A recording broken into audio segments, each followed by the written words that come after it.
Assalamualaikum warahmatullahi wabarakatuh. Sebelumnya, perkenalkan nama saya Janatul Ainia Prameswari, NIM 2005051110250, akan menjelaskan materi secara singkat untuk memenuhi tugas UAS Teosofi.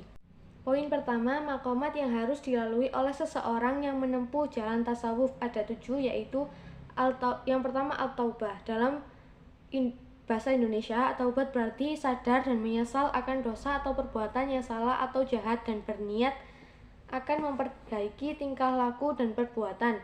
Makom taubat merupakan makom pertama yang harus dilewati setiap salih dan diraih dengan menjalankan ibadah, mujahadah, dan riyadhah. Menurut Ibnu Qayyim al-Jauziyah ada 3 syarat taubat, yaitu penyesalan, meninggalkan dosa yang dilakukan, dan memperlihatkan penyesalan dan ketidakberdayaan.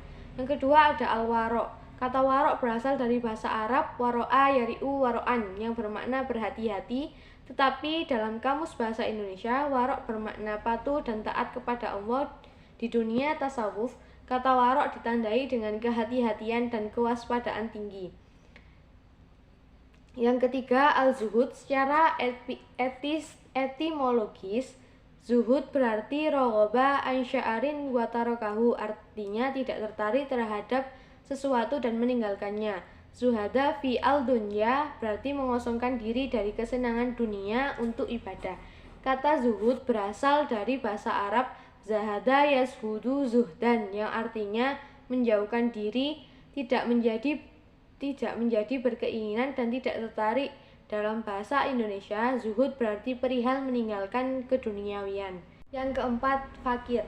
Secara harfiah, fakir biasanya diartikan sebagai orang yang berhajat, butuh atau orang miskin. Sedangkan dalam pandangan sufi, fakir adalah tidak meminta lebih dari apa yang telah ada pada diri kita. Al-fakir menurut para sufi merupakan tidak memaksakan diri untuk mendapatkan sesuatu, tidak menuntut lebih dari apa yang telah dimiliki atau melebihi dari kehidupan primer.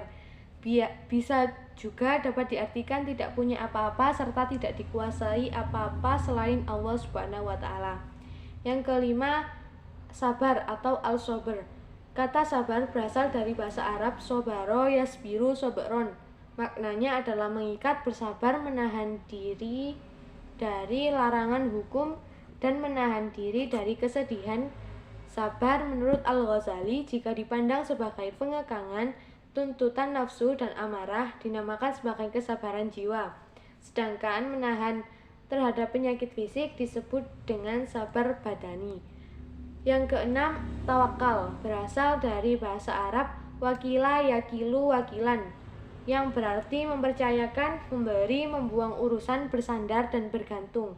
Dalam bahasa Indonesia, tawakal adalah pasrah diri kepada kehendak Allah, percaya dengan sepenuh hati kepada Allah dalam penderitaan dan sebagainya, atau sesudah berikhtiar baru berserah kepada Allah. Yang ketujuh, ridho atau al-ridho. Kata ridho berasal dari kata rodhiya yardho ridhoanan, yang artinya senang, puas, memilih, persetujuan, menyenangkan, menerima. Dalam kamus bahasa Indonesia, ridho adalah rela, suka, senang, hati, berkenan, dan rahmat. Yang kedua, 5 induk akhlak tercela yang menghambat seseorang dalam menempuh jalan tasawuf. Yang pertama dan yang kedua, banyak bicara dan banyak makan.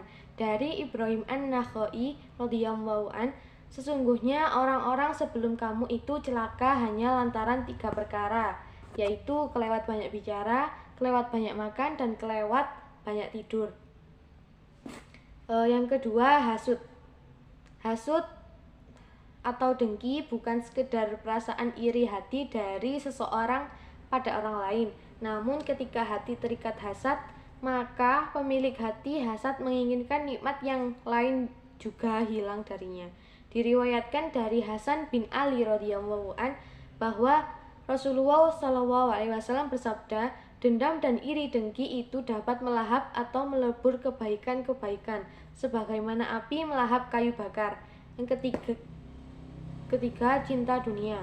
Hasan al-Basri berkata, barang siapa yang mengharapkan dunia dan memilih dunia dari akhirat, maka Allah akan menyiksa dengan 6 siksaan. 3 siksaan di dunia dan 3 lainnya di akhirat. Adapun 3 siksaan di dunia adalah berangan-angan tanpa batas, sangat rakus tanpa kecukupan, dan diambil darinya manisnya ibadah. Adapun 3 siksaan yang ditimpakan di akhirat yaitu ketakutan pada hari kiamat, hisab yang sangat dahsyat, dan penyesalan yang tidak berkesudahan. Keempat, takabur. Takabur adalah sikap mental dan perbuatan yang merasa dirinya lebih besar, lebih tinggi, lebih pandai atau lebih segalanya memandang orang lain lebih rendah. Dari Sufyan Ats-Tsauri radhiyallahu an, setiap maksiat yang dilakukan dari unsur syahwat dan keinginan, pengampunan dari Allah layak diharapkan. Setiap maksiat yang timbul dari kesombongan tidak bisa diharapkan ampunannya dari Allah, karena maksiat iblis bertumpu atas dasar kesombongan dan kesalahan Adam pondasinya adalah mengikuti keinginan saja. Yang ketiga yaitu perbedaan pemikiran Al-Ghazali dan Al-Hallaj. Yang pertama, pemikiran Al-Ghazali yaitu tasawuf sunni, pemikiran dan ajaran tasawuf yang lebih mengedepankan zahir dari Al-Quran dan hadis, dengan membatasi dan memberikan aturan yang ketat terhadap penggunaan makna-makna alegoris, serta menyatukan ajaran Islam yang bersifat eksternal dengan ajaran yang internal. Sedangkan pemikiran Al-Hallaj yaitu tasawuf falsafi, yaitu pemikiran dan ajaran sufi yang banyak terpengaruh dengan pemikiran-pemikiran Yunani Persia, serta teologi Kristen. Yang dimaksud pengaruh di sini adalah dalam aspek metodologinya, tidak sampai dalam tataran ajaran-ajarannya. Walaupun ada sebagian yang diduga memiliki pengaruh dalam ajarannya, corak falsafi lebih banyak menggunakan simbol-simbol khusus yang sulit dipahami oleh sebagian orang umum. Sekian penjelasan dari saya. Apabila ada kesalahannya mohon maaf. Terima kasih. Wassalamualaikum warahmatullahi wabarakatuh.